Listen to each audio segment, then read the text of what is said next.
Hello, everyone. Tonight we're diving into a story that begins not with a shout, not even with an argument, but with the quiet click of a luxury car door and the weight of a son's footsteps I knew too well. I was arranging fresh lilies in a crystal vase white Casablanca, Harold's favourite, when I heard the unmistakable hum of Wade's BMW pulling into my driveway. You might think it's comforting to hear your only child visit, but if you've ever had someone you love show up only when they want something, you'll understand it tightens your stomach like a knot in wet rope. Before we go further, let me warn you, this isn't just a story about money, power, or betrayal. It's about the quiet sacrifices we mothers make, the assumptions our children build upon, and what happens when you're underestimated for too long. It's about how one woman taught her son that calling your mother a burden has a cost. So, before you get too comfortable, take a moment to like this video and subscribe, but only if you truly enjoy what I do here. And, as always, drop your city and local time in the comments. I love seeing just how far this story can travel. Now, turn off the lights, maybe switch on a fan for a little white noise, and let's begin tonight's journey. I watched from the window as Wade stepped out in his tailored navy suit, smoothing the sleeves like he had a camera watching. His blonde wife, Britney, followed, heels clicking like a clock counting down to bad news. She looked sharp, too sharp. She only dressed like that when she wanted something or someone under her thumb. The doorbell rang twice, firm and impatient. No hello, no text before arrival, just entitlement. Dressed up in leather heels and cologne, I set down the vase, wiped my hands on my apron, and walked slowly toward the door. The hallway seemed longer than usual, like the moment before a storm hits, where the air gets heavy and still. When I opened the door, Wade stepped inside without making eye contact. "Mum," he said, all clipped syllables, as though I'd summoned him instead of the other way around. Britney followed, holding a leather briefcase like a weapon. "Hello, Agatha," she said with the kind of fake sweetness you'd drizzle on poison to make it go down easier. I gestured toward the living room, the very room where Wade had taken his first wobbly steps, and they walked in like strangers entering a business negotiation. The past didn't seem to exist for them, only the agenda they'd brought. "Can I get you some coffee?" I asked, offering the last shred of normalcy I had. "This isn't a social visit," Wade replied coldly, crossing his arms. "Sit down, Mum. We need to talk." I sat in Harold's old recliner. My knees ached a little. It wasn't age, it was memory. This chair had held countless Sunday mornings, family arguments, and Christmas gift wraps. Britney sat on the couch, opening her briefcase with the precision of someone used to courtrooms and contracts. Wade remained standing, towering over me like a lawyer delivering bad news to a client. "The company is sold," he said flatly. I blinked. "What do you mean, sold?" Britney slid a thick stack of papers onto the coffee table. "Finalised yesterday. Wade has been working on the deal for months." I looked down at the papers and then back at my son, but I'm still the majority shareholder. Wade laughed. Not kindly. "Mum, you haven't been involved in day-to-day operations since Dad died. You don't even understand the current market." "That's not true," I said, but even I could hear the tremor in my voice. Britney leaned forward. "You forget appointments. You call Wade multiple times a day for the same questions. You let bills pile up. Face it, Agatha, you're overwhelmed." I stared at them. These were my people, my son, my daughter-in-law. Harold would have been heartbroken.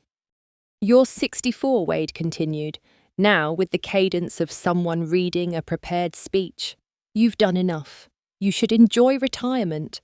The sale went through for 2.8 million. You'll have 1.9 million in your account by Friday. That's when I felt it, not rage, not even betrayal, just ice, cold clarity. They'd made their move. My son had taken what he thought was his, without asking, just like that.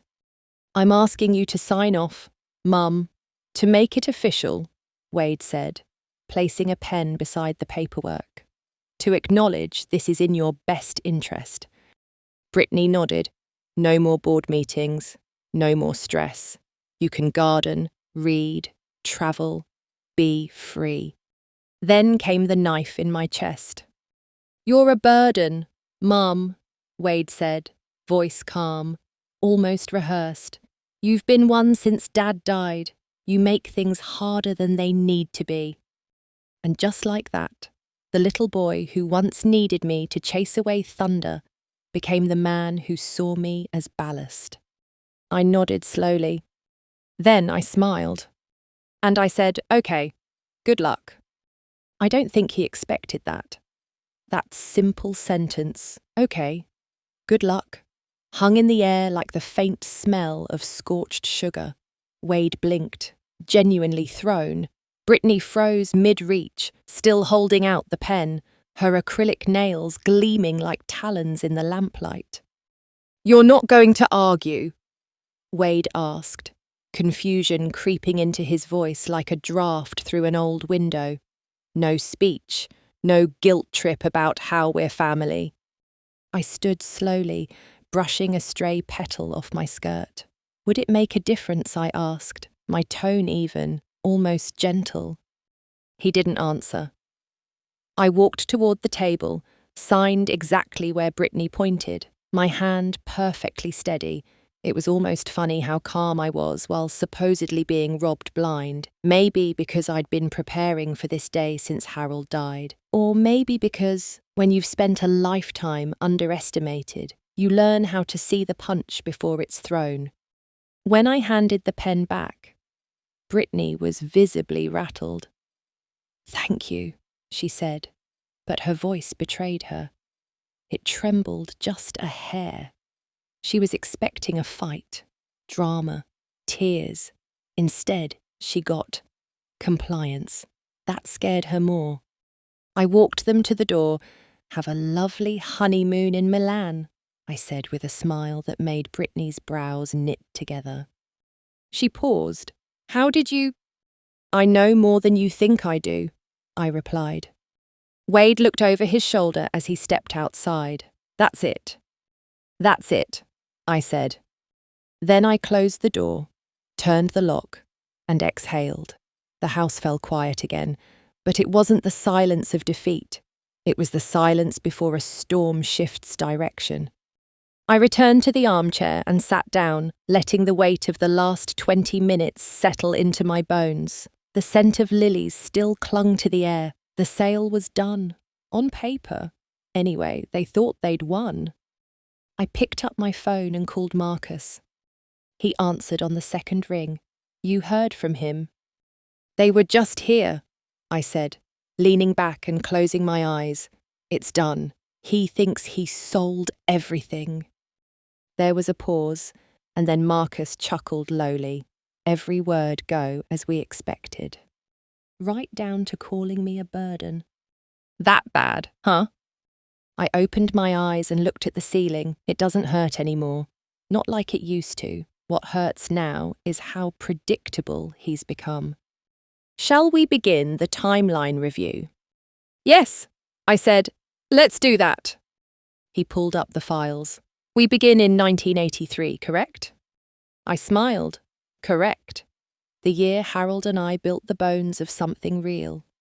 Most people don't realise that the structure of a company is like a skeleton. What you see is rarely where the power lies. Harold had always been the face, charismatic, articulate, and charming in a boardroom. I was the spine. I designed the operating systems. I filed the patents. I negotiated the real estate and created the offshore protections. On paper, Harold owned 60%, I owned 40%, But in practice, the 40% I held included the most valuable pieces: the licensing rights, the property deeds, the control of the trusts, and the intellectual property, the real heart of the empire. Wade never knew, Marcus said, flipping pages in the file. Wade never asked, I corrected. He didn't want to know how things worked. He wanted to be king of the castle and assumed the bricks would obey. You remember the call last year, I asked, already knowing Marcus did. You mean the one you overheard while he was in Harold's study? Marcus replied. The one where he told Britney you were just a nostalgic old woman who didn't know the company's worth. That's the one. I stood and walked toward the desk in the corner of the room. Inside was the original file folder Harold and I had put together the week after his heart diagnosis. It was labelled simply, Meridian. Marcus, I said, pulling it out. Let's talk about the Meridian Trust. He sighed with satisfaction. Ah, yes, the safety net. The safety net wasn't just a legal shell, it was the vault. Over 70% of our company's real assets had been moved into it years ago. The patents, real estate, international contracts, licensing deals, everything that held lasting value. The rest, the part Wade inherited and just sold, was merely the storefront, the name, the illusion. And here's a truth no business school will tell you: illusions can fetch quite a price. He got $2.8 million, Marcus said. Not a bad price for a skeleton. Especially one that's already been buried, I murmured. I poured 2 cups of coffee, one for me, one for Harold, out of habit. Really. His mug still sat in the cupboard, dusty but untouched. I set it beside mine on the table. Marcus continued. Wade and Britney are on that flight to Milan now. Should be landing in 6 hours. First class. Presidential suite at Palazzo Parigi, paid for by what they believe is their share of the sale. Ah, Marcus said. The account with the adjusted balance. I smiled faintly. It'll hit them when they try to pay for room service, or when they go to check their bank app. How many calls are you expecting? 53, I said without hesitation. That's what I predicted. He laughed. You always were generous in your estimations. I'm leaving the phone on silent until the 6th call. And after that, then, I said softly, we begin the lesson. Wade once told me that the business world had outgrown me, that I was stuck in the past. He didn't know the past was where I'd built every trap he just walked into. The first call came right on time, 9:47 a.m., Milan time. I let it ring. The 6th call came faster than I expected within 12 minutes.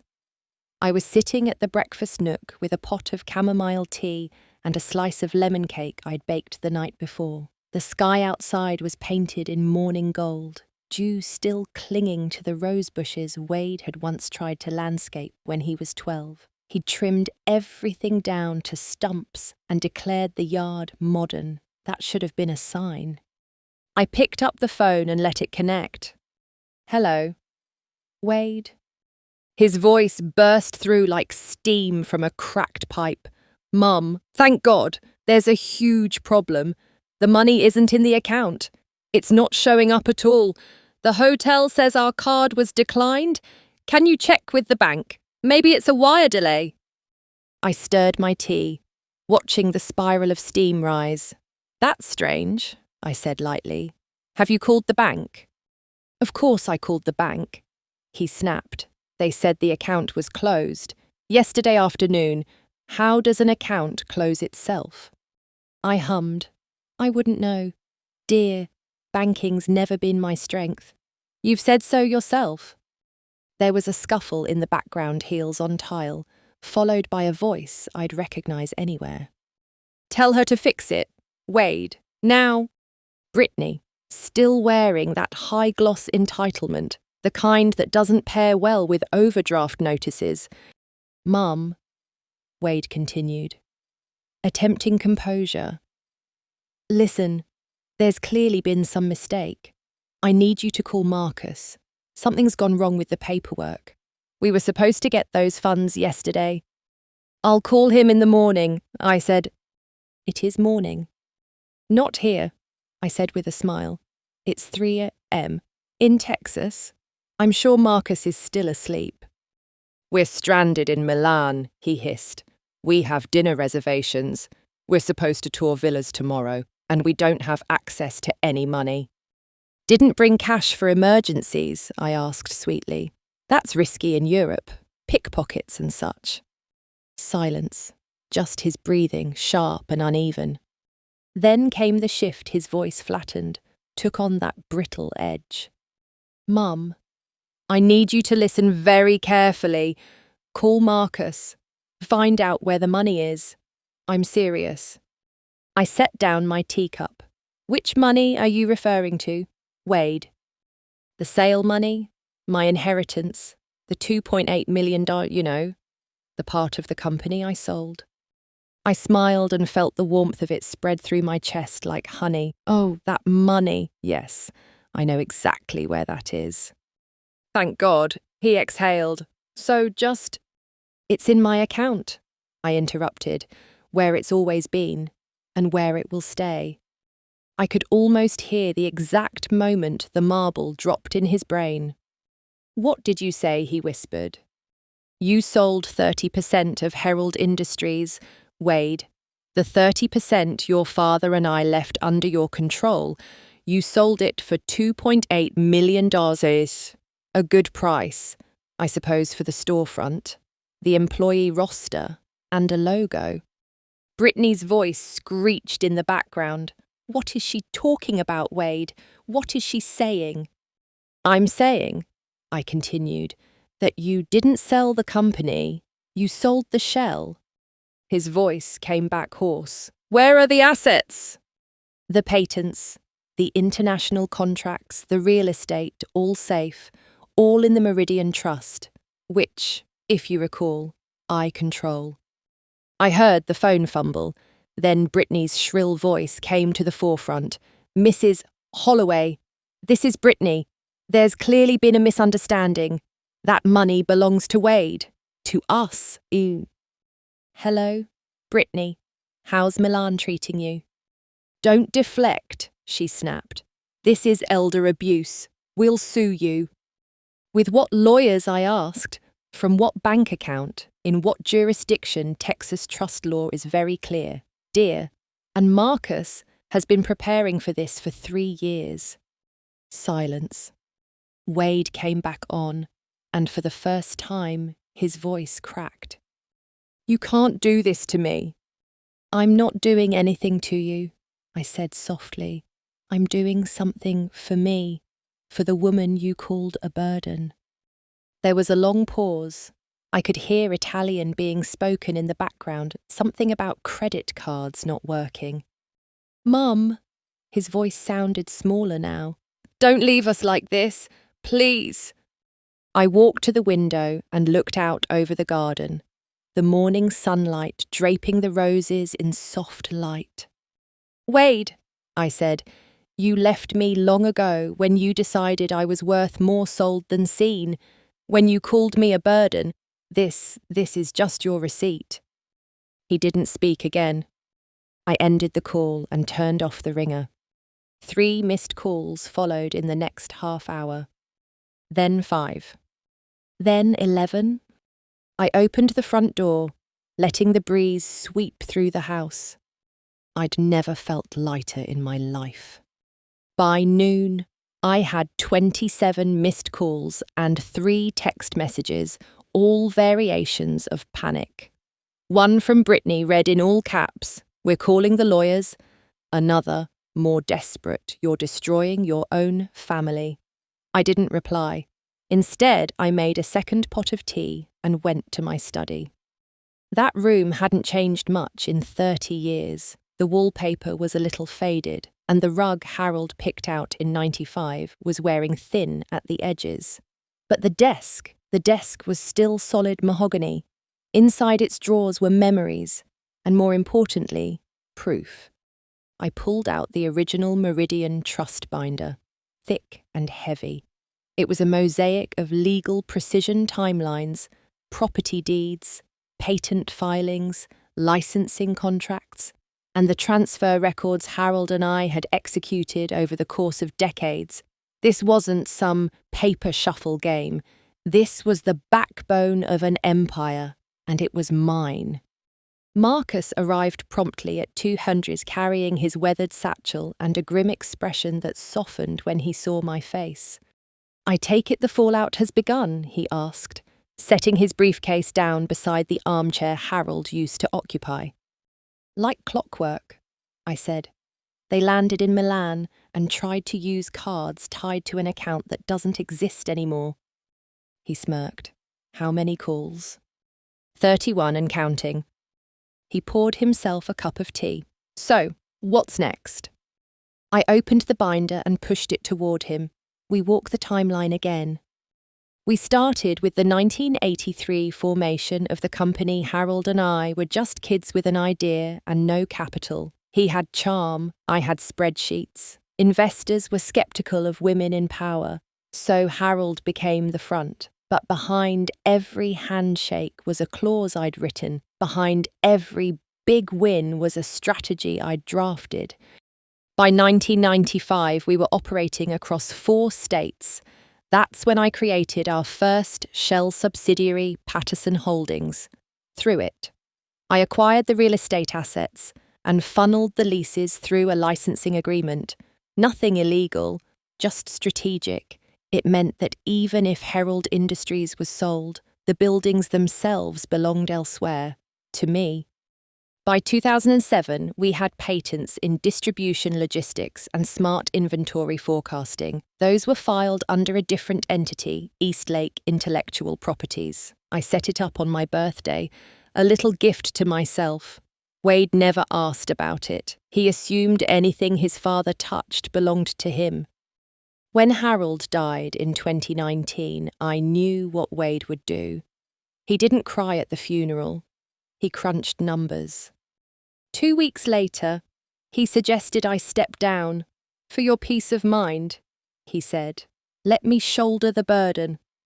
He used that word a lot, burden, as if I'd been dragging behind the men in my life like a wagon full of bricks, instead of building the road they walked on. So, I called Marcus and began laying the groundwork. "Do you remember?" Marcus said now, flipping to the section on licensing contracts, when Wade called the Austin office a nostalgia trap. His exact words, I nodded. He said he wanted to liquidate our heritage, make the business more agile code for gutting it and making it glossy. And now, he's learning that not every pretty thing is valuable, and not every valuable thing is visible. Marcus leaned back, sipping his tea, and you're ready if he challenges the trust. I opened another folder. Inside were notarized letters from Harold, dated and witnessed, confirming every transfer of control. There were board meeting transcripts, audio files, video clips. "There's more," I said, pulling out a hard drive. Every conversation, every dinner table whisper, every phone call for the last 3 years. I wasn't paranoid. I was documenting. Marcus looked impressed. Most clients just ask for a standard clause or two. You've got a chessboard mapped 10 moves ahead. I smiled. When people think you're senile, they never watch your hands. They only listen for your mistakes. The afternoon passed in quiet review. We didn't need new plans, we already had them. This wasn't defense, it was the rollout. At 5:42 p.m, my phone buzzed again, a video call from Milan.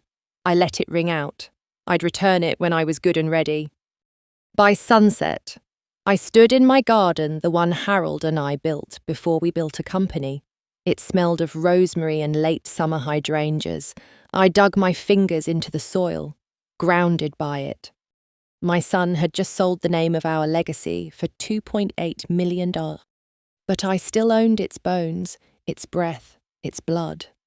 And tomorrow, he'd learn exactly what that meant. The sun had barely risen in Milan when the 43rd call came in. I answered this one on purpose. Curiosity, mostly. Mum. Wade's voice croaked. We're going to be kicked out of the hotel. Good morning to you too, I said, sipping my black tea. I'm serious. His voice was frayed, desperate. They're threatening to call the police if we don't settle the bill by noon. Perhaps you could offer them that fancy watch you wore to Thanksgiving, I said lightly. You know, the one you said symbolized success. This isn't a joke, he snapped. No, it's not. I agreed. It's a consequence. In the background, I could hear Britney yelling at someone in rapid-fire Italian. She must have taken a language crash course during their engagement. Another calculated investment gone wrong. Can you please explain to me how the money got transferred into your account and not mine? Wade asked, struggling to keep his voice level. You authorized the sale, dear. You filed the paperwork. I simply allowed the transaction to proceed exactly as structured. But I was selling my portion, he barked. No, I corrected calmly. You sold what you believed was the whole company, but that belief was based on assumptions. You never once asked what you truly owned. You never read the full charter. You never reviewed the asset distribution tables. Because I trusted you. And yet, you never asked me a single question. Isn't that curious? He went silent.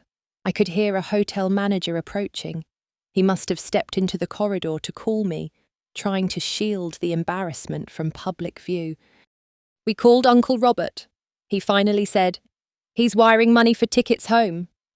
How generous, I murmured. Robert always did enjoy a bit of drama. Wade took a deep breath. We're coming back. I want to talk, face to face. Of course, I said. This is my home. I'll be here. He hesitated. And Mom? Yes. Please don't do anything else drastic. I let that sit in the air a moment before responding. Drastic would have been letting you think you were right. The line went dead. That afternoon, I baked an apple tart. Therapeutic. Really. As I rolled out the dough, I found myself remembering Harold's laugh. The way he used to steal slivers of crust when he thought I wasn't looking. He would have hated how this unfolded, and yet part of him would have nodded approvingly, not at the revenge, but at the clarity. The following morning, Wade and Britney returned. They arrived in a borrowed car, both looking like survivors of a mild hurricane. Wade's once pristine hair was now dishevelled, and his designer loafers had been replaced with scuffed sneakers. Britney, in a wrinkled blouse and no makeup, first clutched her designer bag like a flotation device. I opened the door and said nothing. They walked in. Wade sat on the edge of the sofa, leaning forward, as if ready to apologise or bolt. He hadn't decided yet. Britney sat next to him but slightly turned away, arms crossed, eyes on the floor. I want to understand, he began, truly. Good, I said, sitting across from them. Let's start with what you thought you sold. He shifted. Herald Industries. No. I said, you sold the name, the day-to-day operations, the employee contracts, that's it. Wade looked genuinely bewildered, but we always said the company was one unit, one legacy.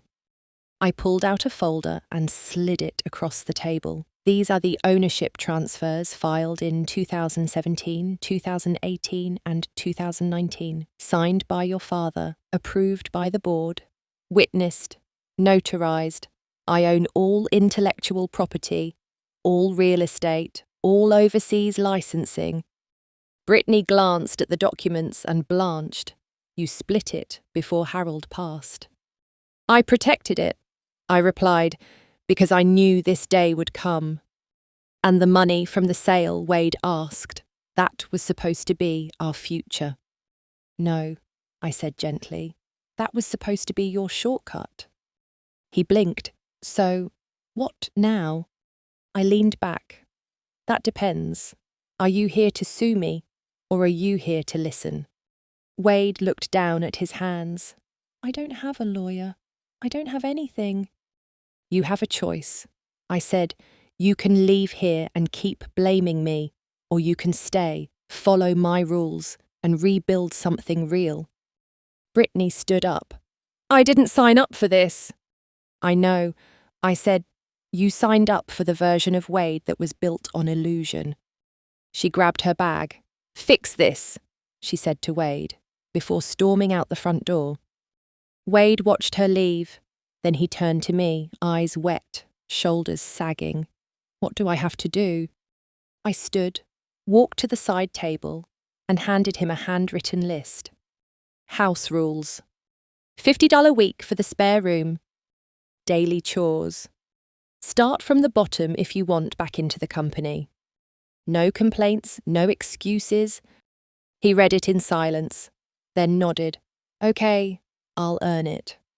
That was the first time in years he'd said something I believed. 3 weeks into Wade's new arrangement, I caught him scrubbing the baseboards, voluntarily.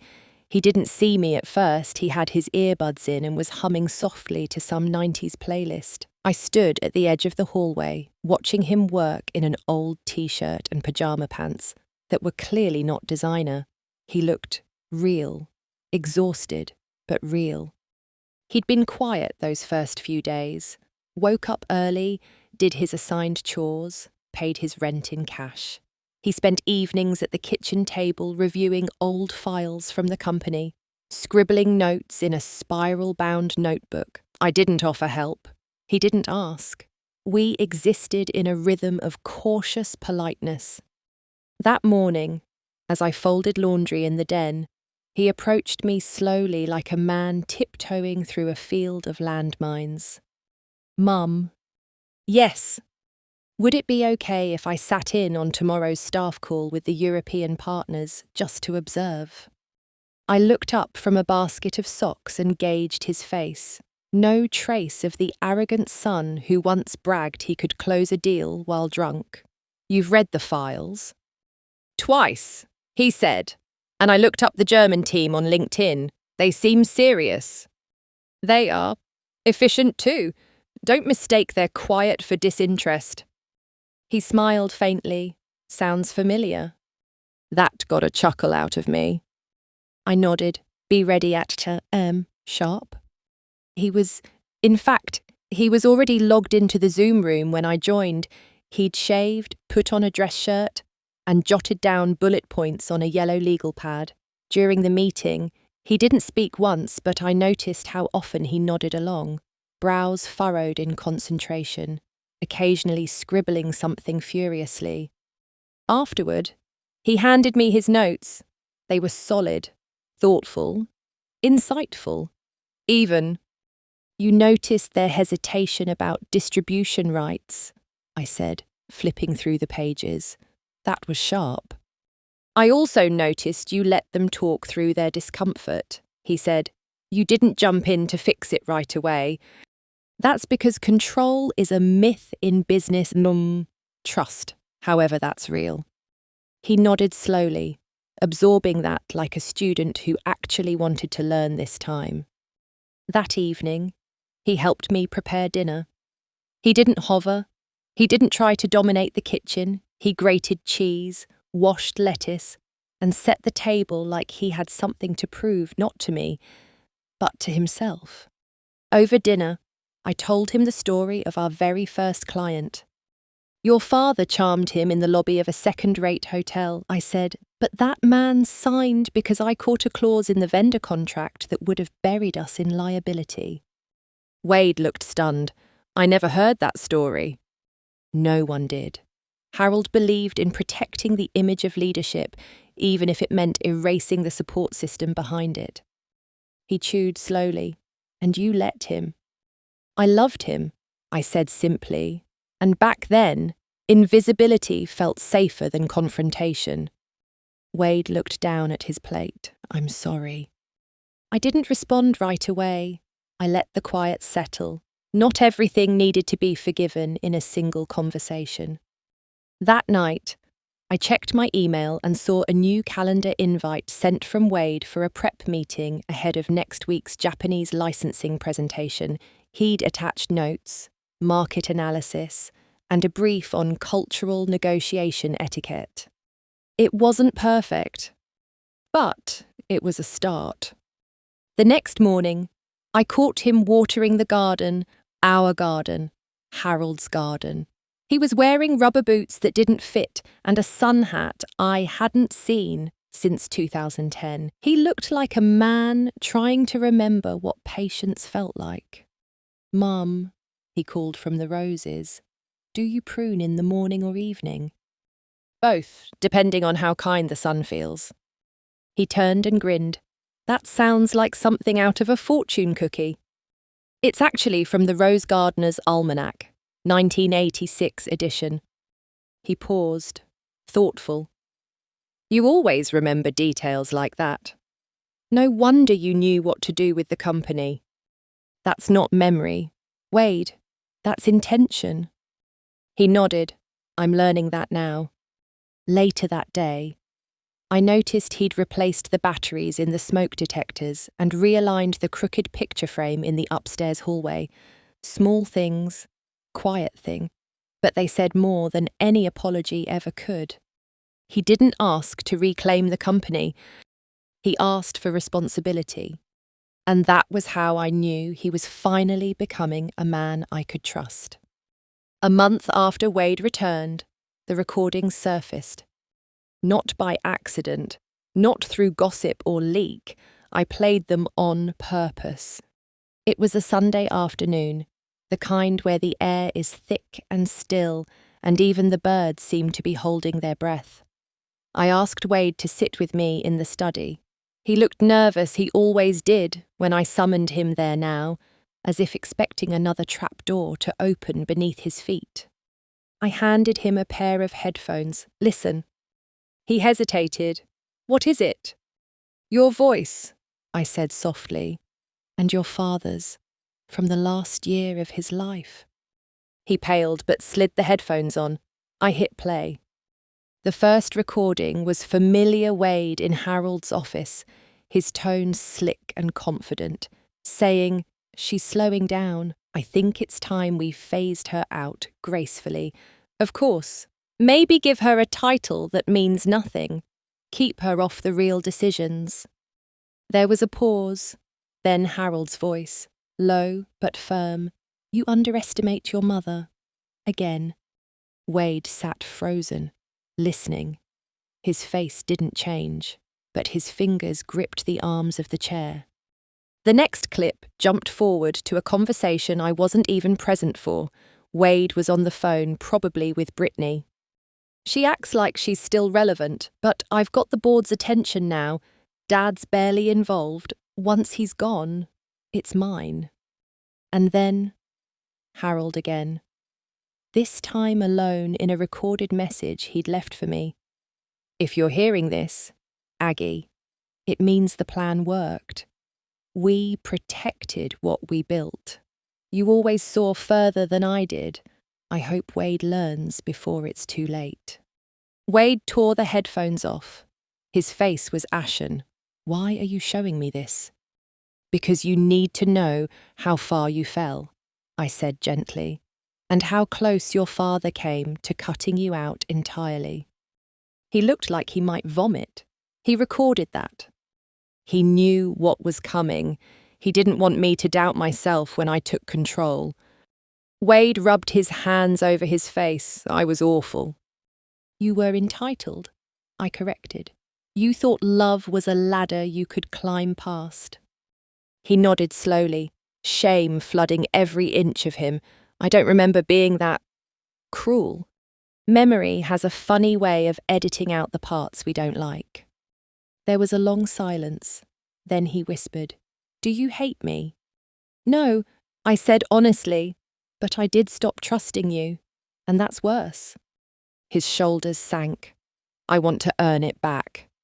Then keep doing the work, I said, standing up, not to erase the past, but to become someone new in spite of it. The next few days, Wade barely spoke, but he worked. He built the new pitch deck for our Japan presentation. He fixed the wobbly stair railing that had annoyed me for years. He even found old customer feedback reports from a decade ago and drafted a plan for integrating those insights into our next rollout. Then came the visit from Caroline. She was one of Harold's oldest clients, sharp as a tack, and known for spotting weakness in a handshake. When she walked into the office, Wade greeted her. No arrogance, no charm offensive, just respect. They sat in the boardroom for over an hour. When she left, she pulled me aside and said, "He's changed.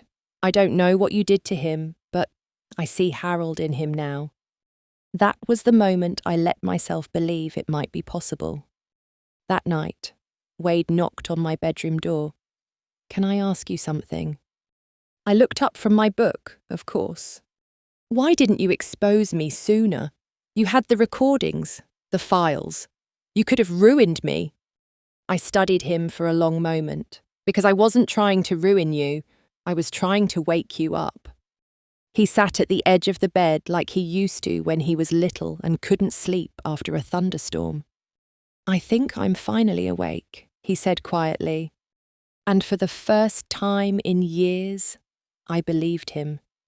2 months after Wade's return, the board meeting arrived. It wasn't just any board meeting, it was the first one where Wade would stand, speak, and formally present as a representative of Holloway Holdings since the sale debacle. I could tell he was nervous. He wore a charcoal grey suit, nothing flashy, and carried a binder worn at the corners from use, not design. I watched from the head of the table as the board members entered the conference room. Most were men Harold and I had known for decades. A few were younger new blood, with sharp shoes and sharper tongues. The room filled with polite murmurs, glances shifting between Wade and me. Then the meeting began. Wade stood, cleared his throat, and began his presentation on the Japan licensing initiative. His voice, once so eager to impress, now carried the weight of humility and preparation. "Good afternoon," he began. "Before we dive into numbers, I want to acknowledge the recent instability caused by decisions I made under misguided assumptions. I lost sight of what this company was built on, but I've been learning about structure, about strategy, about people. Today, I hope to earn back more than your trust. I hope to earn your respect." The room stilled. Then, he launched into the presentation, data, forecasts, cultural partnerships, competitor positioning, all of it grounded and coherent. There were a few tense moments, questions from the Tokyo team, a challenge from the youngest board member, but Wade answered thoughtfully. Even when he didn't know something, he said, "Let me follow up on that," instead of bluffing. And that, oddly enough, won him more favour than all his years of false confidence combined. When he finished, he stepped back and looked at me. I nodded once. The board approved the initiative. As people filed out, Caroline patted Wade's shoulder. "That's the man I hoped you'd become," she said. Then to me, with a glance only I caught, "Well played." Back at home that evening, Wade and I sat on the porch. The garden was in bloom, roses, lavender, and the sweet scent of honeysuckle floating on the breeze. "You did well today," I said. He smiled faintly. "I didn't crash and burn. That's a win." "It was more than that. You stood in the fire and didn't flinch. That's leadership." He looked at the fading horizon, then said, "I used to think leadership meant control, but now I think it's about responsibility." I nodded, and knowing when to listen. He chuckled. "You've always been better at that." No, I corrected gently. I just had fewer people willing to speak to me honestly. Wade was quiet for a long time, then asked, "Do you think Dad would have been proud today?" I looked at him, really looked, and said, "Yes, because I am." His eyes shimmered a little, but he blinked it away. I keep thinking about everything I missed while I was trying to climb faster. I didn't even know the names of half our legacy clients. "Then learn them now," I said. "Call them. Ask about their kids, their businesses. Relationships build companies, not spreadsheets." He nodded. Later that night, I found an old photo album on my shelf, one from the early days. I flipped through pictures of Harold in his garage, boxes of product prototypes, and Wade as a toddler playing with plastic calculators. There was a photo of all three of us, Harold lifting Wade onto his shoulders, while I held a clipboard in one hand and a coffee in the other. I smiled at the memory. The next morning, Wade surprised me. He stood in the kitchen, holding that same photo. "I don't remember this day," he said. "You were 2. We'd just signed our first regional distributor." He ran his thumb along the edge of the photo. "Why didn't we frame this?" "I think we were too busy building to look back." "Well," he said, handing it to me, "I'd like to change that." We picked out a frame together, simple, walnut. Then we hung it in the hallway outside the study between the portrait of Harold and the award plaques from 3 decades of work. It felt right. Wade didn't ask to be co-CEO. He didn't try to reclaim a title. Instead, he showed up every day. He organised the warehouse inventory.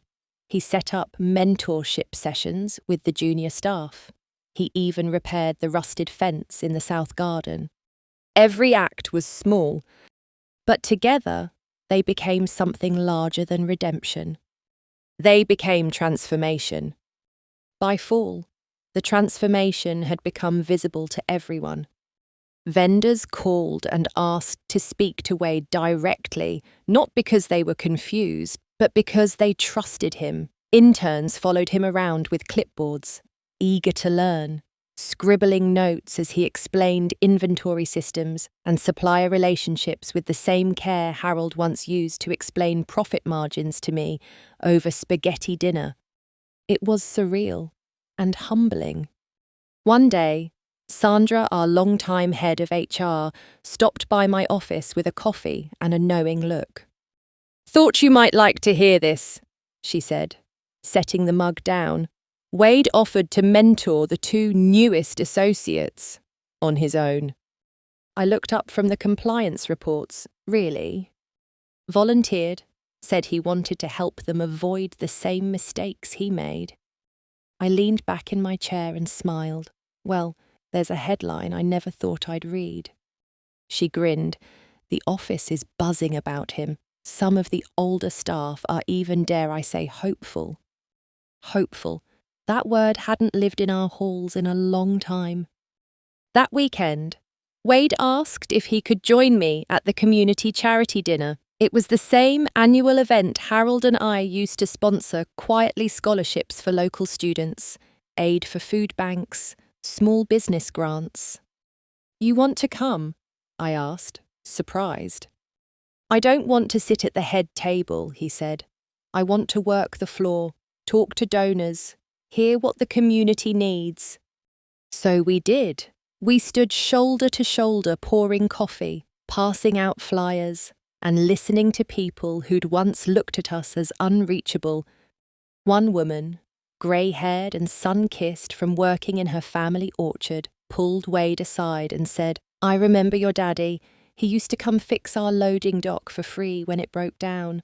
Just showed up one day with a wrench and a smile. No charge." Wade looked stunned.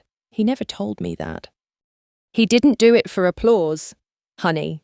He did it because that's what good men do." Later that night, Wade sat on the porch steps while I watered the garden. The crickets had begun their chorus, and the breeze was warm with the scent of basil. "I used to think legacy was money," he said softly. And now? He looked up at me. Now I think it's what people say about you when you're not in the room. I nodded. That's the part of you they carry. There was a pause. Then he asked, "Can I ask you something personal?" "Always." "Why didn't you stop loving me when I treated you like a burden?" I turned off the hose, wiped my hands on my apron, and sat beside him, because love isn't always loud. Wade, sometimes it's just patient. Sometimes it waits in the corner, watching, hoping. Sometimes it builds fences and sets rules not to push people away, but to help them find the way back. He nodded, his face a mixture of regret and quiet awe. "I don't deserve forgiveness," he whispered. "Maybe not," I said gently, "but you're earning it anyway." He looked at me then, eyes filled with something I hadn't seen since he was a little boy, and scraped his knee at the park vulnerability, raw and sincere. The next day, he called Britney. I overheard just a piece of it from the hallway outside the office. His voice was calm, not cold. As he said, "I wish things had gone differently. I'm sorry for how it ended, but I need to be someone else now, someone better." He didn't raise his voice. He didn't grovel. He just let her go. And when he hung up, he looked lighter, as if he'd finally untied a weight from around his chest. That afternoon, we had a staff appreciation lunch on the back lawn. Wade grilled hot dogs and burgers. I made potato salad and peach cobbler. The junior associates played cornhole with the executives. Someone brought a Bluetooth speaker and played oldies. People laughed. I stood back, watching it all. Watching Wade. He didn't look like a man who'd fallen. He looked like a man who had crawled back up, scraped and wiser. Later that night, as the last of the guests left and the dishes were drying on the rack, Wade found me by the kitchen window. "I know I can't change what I did," he said, "but I'm going to spend the rest of my life changing who I am." And for once, I didn't have to say anything. I just nodded, and we stood there, shoulder to shoulder, watching the garden in the moonlight. Winter arrived quietly, blanketing the town in a soft hush. The garden had gone still, its vibrant colours traded for bare branches and sleeping soil. Inside the house, things were anything but dormant. Wade had just come back from a successful trip to Seoul, where he negotiated a long-term logistics partnership. He didn't brag about it. In fact, I found out from Marcus, who forwarded me a congratulatory email from the South Korean team. Professional, prepared, and deeply respectful, they'd written. I almost didn't recognise the man they described. But I did. It was the man I'd hoped he'd become. One morning, over coffee, Wade brought up something I hadn't expected. "Mum," he said slowly, "I've been thinking about the succession plan." I paused mid-stir. "Go on." "I know you don't need to step down, and I'm not asking you to, but I'd like to formally earn a seat again, not because of my last name, because I'm ready." I looked at him, not just at the son I raised, but at the man he'd become. He wasn't the same boy who once called my contributions outdated and my decisions emotional. He was steady now, measured.